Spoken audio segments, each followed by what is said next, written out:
I've been seeing situations where people are passing the national portion of the examination and failing the state portion of the real estate exam here in Illinois. And so I wanted to just touch on how you can prepare for the state portion of the exam. So if that's something that you're interested in, go grab a notebook, go grab something to write with, and let's dive in. Hi, my name is Nonya and I'm your real estate tutoress. I am a licensed realtor here in Illinois, as well as a licensed instructor. On this channel, I bring you the best tips and tools to getting your real estate license. I also answer any questions you may have about the process. If you're new, welcome and do consider subscribing. Let's talk about the state portion of the examination, okay? So it is 45 questions. You get graded on 40 questions. So it's a smaller portion of the exam. And some people would even say it's the easier portion of the exam. But I think why most people don't pass it is because you look at the national portion, you're like, oh, wow, it's a lot to cover. It's 105 questions. Maybe I should put more time into that. And so you neglect the state portion and then you go take the exam and you're like, whoa, I didn't pass. I missed it by a point. I missed it by 2 points. And that's where a lot of people miss it by like 3 points. And it's just so annoying because you're like, I am so close. So let's talk about, all right, you want to study for the state because you failed the state, you passed the national. Now, how do you prepare for state? Here are a couple of topics you need to know for state. First things first, you need to know the law. You need to know the licensing law. What can you do as a licensee? What can you not do as a licensee? Also, you need to know who needs to be licensed. So if someone is performing an activity, you want to know, does that activity require a license or not? Because that's where they may get you, where they tell you, oh, someone is doing XYZ. Are they breaking any laws, for example? And now if they're not licensed, they may be breaking a law or they may not. Also, who pays a licensee? How do licensees get compensated? You need to know that as well. The other thing to know is, what do we need to disclose to our clients? Now, there are 2 ways to look at this. When you're working with a buyer, what should you disclose? When you're working with a seller, what should you disclose? All right. Now, there's some things that you disclose regardless of who you're working with. For example, you disclose your source of compensation, regardless of whether you're working with a buyer or you're working with a seller. Also, you disclose if you have some sort of business affiliation with another company that your client is going to be working with. For example, I don't own it, but let's just say I own an inspection company.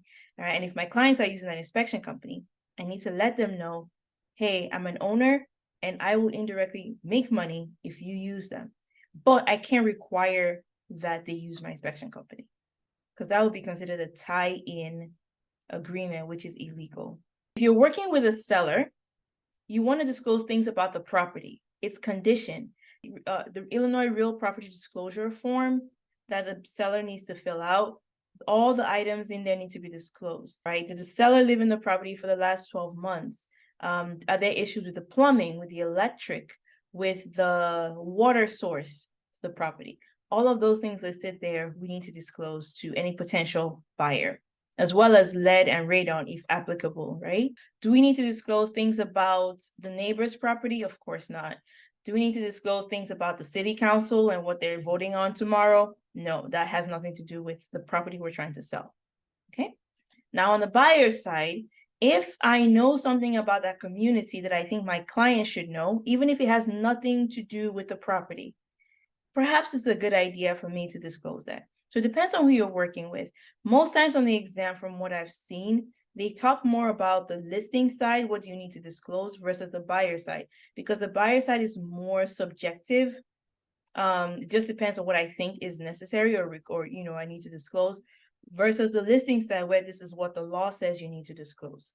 Focus on what do we need to disclose about the property. All right, next thing, you got to know brokerage agreements. Okay, understand the brokerage agreements that we have in Illinois, the listing agreements, the buyer agency agreements. Remember, they are contracts. So remember your contract chapter. What makes a contract valid?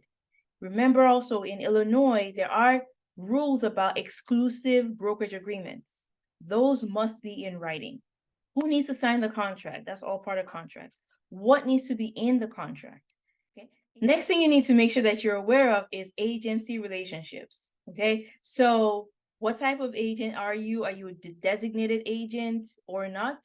When you are performing duties to someone that you just met, are those duties at the level of agency, or are you just helping out someone, like providing just regular realtor help to someone who is curious about a property, or are you actually representing them?